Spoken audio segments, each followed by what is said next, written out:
Com vocês, dando prosseguimento à nossa resolução da prova de humanas do Enem 2023, né, caderno azul, né, questão 47, questão 47 da prova azul. Nós vamos resolvê-la agora. Antes de mais nada, eu gostaria de pedir a você, né, que está gostando de acompanhar os vídeos, né, que deixe seu like e se inscreva no canal. Vamos, né, primeiramente começar pelo comando da questão. Na perspectiva do autor, as tradições e os costumes sociofamiliares sofreram alterações no século XIX, decorrentes de quais fatores? Ou seja, ele quer, né, os fatores que na perspectiva do autor, né, do texto, né, modificaram, né, alguns costumes, né, e algumas tradições sociofamiliares. Bem, vamos para o texto. Felizes tempos eram esses. As moças iam à missa de madrugada. De dia ninguém as via, e se alguma, em dia de festa, queria passear com a avó ou a tia, havia de ir de cadeirinhas. Bem razão têm os nossos velhos de chorar por esses tempos, em que as filhas não sabiam escrever e por isso não mandavam nem recebiam bilhetinhos. Aqui, né, na descrição da questão, Novo Correio das Modas, né, 1853. Ou seja, ele está dando aqui um contexto, né, que para quem estuda, né, as ciências humanas não é nenhuma surpresa, né. O Brasil, da sua era desde o seu descobrimento, né, até os dias atuais, né, continua sendo um país patriarcal, em certa medida, né? Hoje muito mitigado, né? Mas, tipo, antigamente, o Brasil era bem mais rigoroso e havia bem mais restrições, né, no campo de gênero, né, para as mulheres, né? Elas não podiam ter funções públicas, né, empregos, né, públicos, né, e etc, né? Ficavam mais restritas à esfera privada, né, e o homem, né, à esfera mais pública, né? Bem, e para resolver essa questão, ou seja, ele está frisando aqui no texto que elas não sabiam ler, nem escrever, né? E por isso não poderiam trocar bilhetinhos, né? Aí ele está tendo uma fala saudosista, né, com esse tempo. E se nós, ao analisarmos, né, a história, principalmente ali na década de no século, né, no século XIX, que é ao que o autor está se referindo, né, que é a vinda da família real, é nesse século que é a família real, especificamente em 1808, vinda da família real,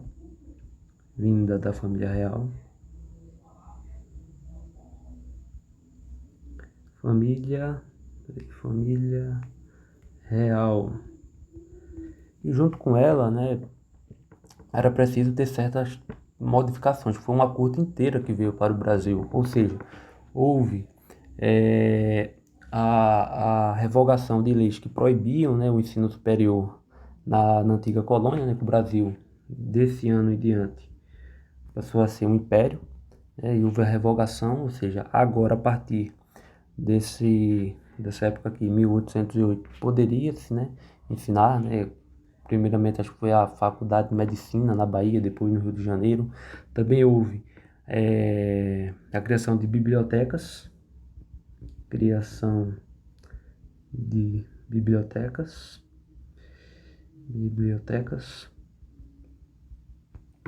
ou seja, houve a partir da vinda da família real uma maior circulação, né, literária, né, de cultura, de livros e etc.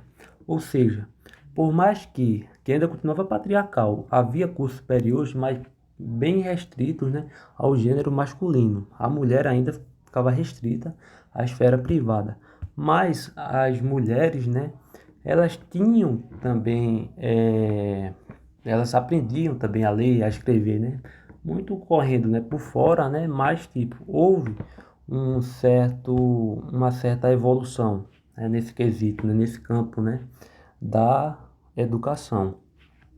Ou seja, e aqui nós indo, né, para as alternativas, nós vamos ter a letra A, que fala em hábitos de leitura e mobilidade regional.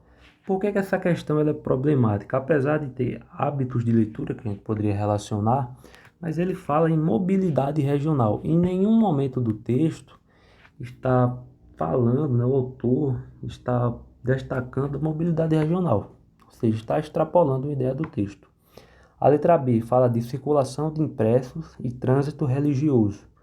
Bem, poderia até ser aqui uma circulação de impressos, né, como eu falei, houve a criação de bibliotecas, né, mas o trânsito religioso ele é problemático, porque no texto ele não cita isso diretamente. E a religião católica, né, que era predominante na época, ainda era, tinha uma visão que legitimava, né, a mulher na esfera privada e o homem na esfera pública, né? Não tinha nenhum trânsito religioso, nada que melhorasse a mobilidade educacional das mulheres. A letra C fala de valorização da língua e imigração estrangeira. Bem, não, também não, pessoal. Por quê? Porque ele não está valorizando, não é uma valorização da língua, né? Mas sim as mulheres estão aprendendo, né? Aprendendo, não tendo direito especificamente, eu acho que essa palavra é muito forte, mas tipo, aprendendo ali, né? Correndo por fora, né? Tendo práticas de leitura, aprendendo a ler, a escrever, né? Etc. Já a letra D fala em práticas de letramento e transformação cultural. Bem, isso daqui eu acho que é verdadeiro. Por quê? Práticas de letramento, como eu falei, havia nessa época, né, um grande entusiasmo, né, em relação às bibliotecas, uma grande circulação literária e, consequentemente, isso é um fator de transformação cultural. Né? Porque quando você mexe numa base educacional, em letramento, você também está fazendo uma transformação cultural, já que a sociedade colonial, antes do século XIX, né, era uma sociedade com uma cultura bem determinada, né? Mulheres que eram inferiores, homens, né, superiores, né? Ou seja, que apesar de ainda haver uma visão patriarcal, ainda persistir, mas é uma transformação cultural, sim. A letra E fala de flexibilização do ensino e reformismo pedagógico. Bem, essa alternativa aqui eu acho que muitas pessoas ficaram em dúvida, mas por que ela é falsa? Porque fala aqui em reformismo pedagógico, apesar de ter havido, né, a liberação, né, para a criação de cursos, né, de medicina na Bahia, no Rio de Janeiro, mas era muito restrito a homens, né, poucas ou quase nenhuma mulher, né, tinha direito a esses tipos de curso, né. Foi um reforma pedagógico, mas não abrangeu o gênero feminino, né, e no texto aqui, né, ele está focando no gênero feminino. Por isso essa alternativa é falsa. E nós ficamos com o nosso gabarito, que é a letra D. Bem, espero que vocês tenham gostado, né, dessa resolução. E é isso aí, pessoal. Até o próximo vídeo.